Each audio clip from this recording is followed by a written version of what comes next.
तो एक बार भूपति मन माही, भय गलानी मोरे सुत नाही। गुर गृह गया तुरत मई पाला, चरण लागी कर विनय विशाला। एक बार राजा दशरथ के मन में बड़ी ग्लानि हुई कि मेरे पुत्र नहीं है। राजा तुरंत ही अपने गुरु के घर गए और चरणों में प्रणाम करके बहुत विनय सुनाया। विनय से क्या कहा? निज दुख सुख सब गुरु ही सुनायो, कई वशिष्ठ बहु विधि समुझायो। कि धरहु धीर होइए सुतचारी, त्रिभुवन विदित भगत बहारी। राजा ने अपना दुख सुनाया जब गुरुवर को, तो गुरु वशिष्ठ ने उन्हें बहुत प्रकार से समझाया और कहा धैर्य रखो, तुम्हारे 4 पुत्र होंगे जो तीनों लोकों में प्रसिद्ध और भक्तों के भय हरने वाले होंगे। तो श्रृंगी ऋषि वशिष्ठ बुलावा, पुत्र काम शुभ यज्ञ करावा। भगत सहित मुनि आहुति दीने, प्रगटे अगिन चरु कर लीने। वशिष्ठ जी ने श्रृंगी ऋषि को बुलवाया और उनसे शुभ पुत्र कामेष्टि यज्ञ करवाया।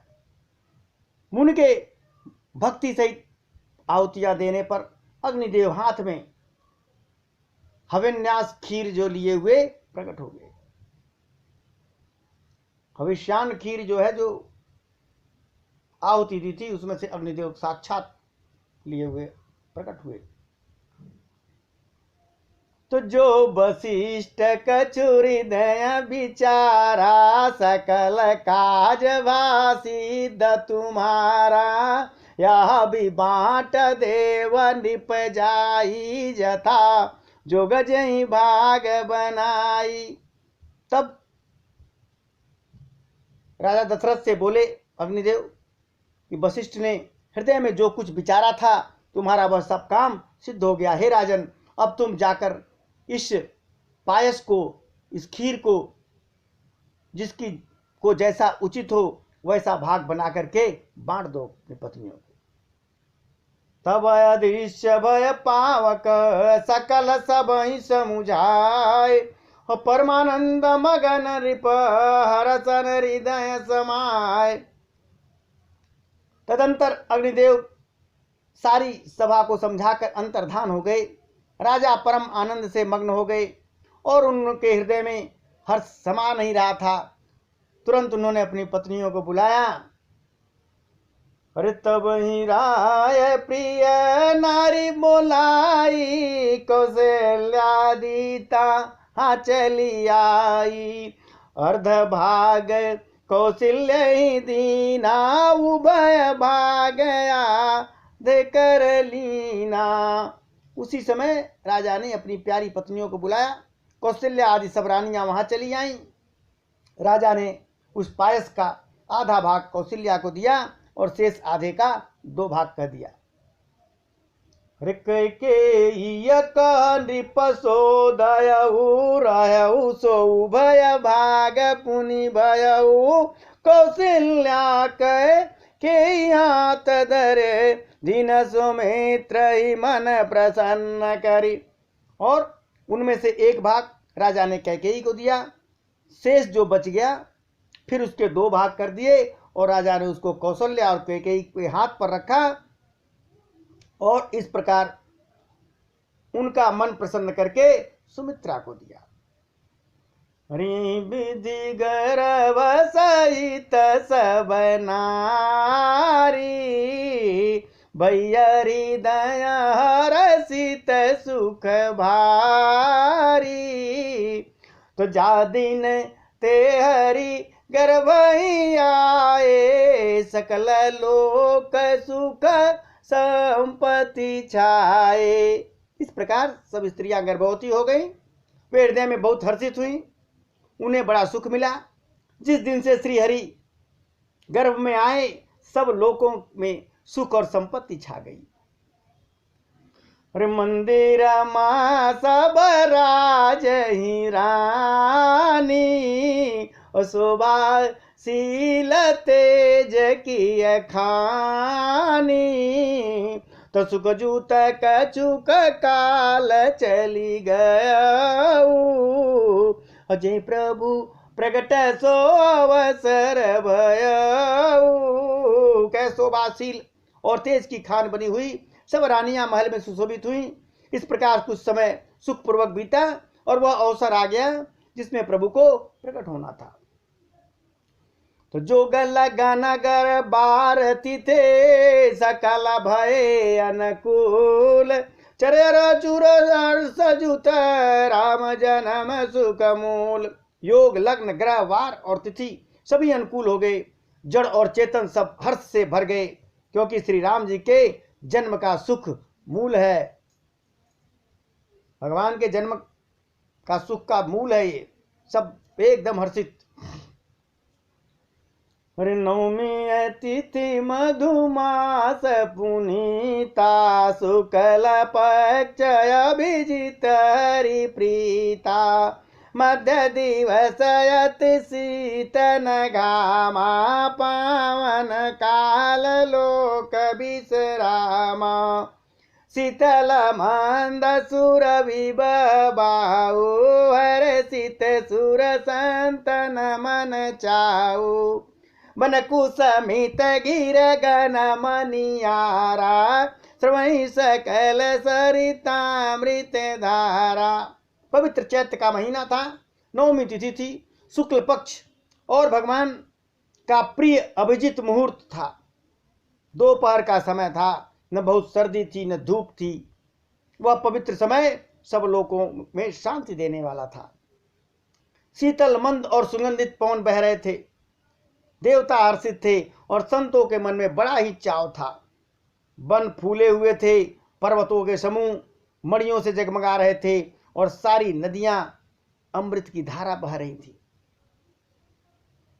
सो अवसर बिरंची जब जाना, सकल चले सुर साजी विमाना, गगन विमल संकुल सुर जूथा, गावही गुण गंधर्व बरूथा। जब ब्रह्मा जी ने वह भगवान के प्रकट होने का अवसर जाना तो उनके समेत सारे देवता आकाश में विमान सजा सजा कर चल दिए। निर्मल आकाश देवताओं के समूह से भर गया। गंधर्वों का जो दल था पूरा, वो गुणों का गान करने लगा। जो गंधर्व थे भगवान का गुणगान कर रहे हैं। अरे बरसई सुमन सुमन जल साजी, गह गई गगन धुंधुभिय बाजी, स्तुति करहि नाग मुनि देवा, बहुविधि लावई निज निज सेवा। और सुंदर अंजलियों में सजा सजाकर पुष्प बरसाने लगे। आकाश में धमाधम नगाड़े बजने लगे। नाग मुनि और देवता स्तुति करने लगे और बहुत प्रकार से अपनी अपनी सेवा भेंट करने लगे। सुर समूह विनती कर पहुँचे निज निज धाम, और जग निवास प्रभु प्रगटे अखिल लोक विश्राम। देवताओं के समूह विनती कर करके अपने अपने लोक को जा पहुंचे। समस्त लोकों की शांति देने वाले जगदाधार प्रभु इधर प्रकट हो गए। भय प्रगट कृपाला दीन दयाला, कौशल्या हितकारी, हर्षित महतारी मुनि मनहारी, अद्भुत रूप निहारी। तो लोचन अभिरामा तनुगन श्यामा, निज आयुध भुज चारी, भूषण बनमाला नयन विशाला, शोभा सिंधु करारी। दीनों पर दया करने वाले कौशल्या के हितकारी कृपाल प्रभु प्रकट हुए। मुनियों के मन को हरने वाले उनके अद्भुत रूप का विचार करके माता पिता हर्ष से भर गए। नेत्रों को आनंद देने वाला मेघ के समान श्याम शरीर था। चारों भुजाओं में अपने खास आयुध धारण किए हुए थे, दिव्य आभूषण और बनमाला पहने हुए थे, बड़े बड़े नेत्र थे। इस प्रकार शोभा के समुद्र तथा खर राक्षस को मारने वाले भगवान प्रकट हुए।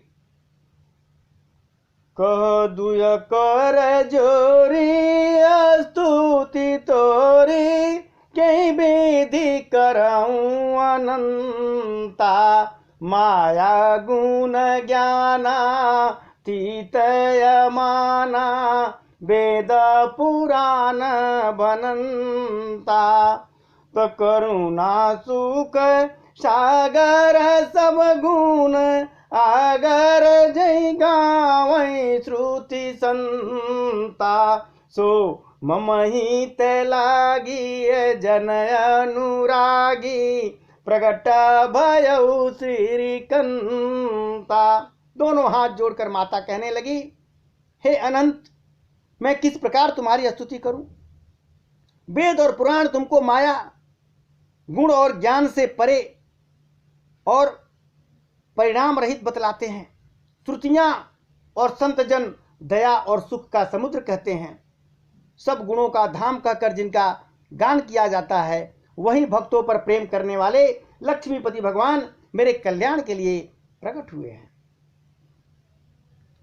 ब्रह्मांड निकाया निर्मित माया, रोम रोम प्रतिवेदक है। मम उरसो बासी उपहासी, सुनत धीर मति थिर न रहे।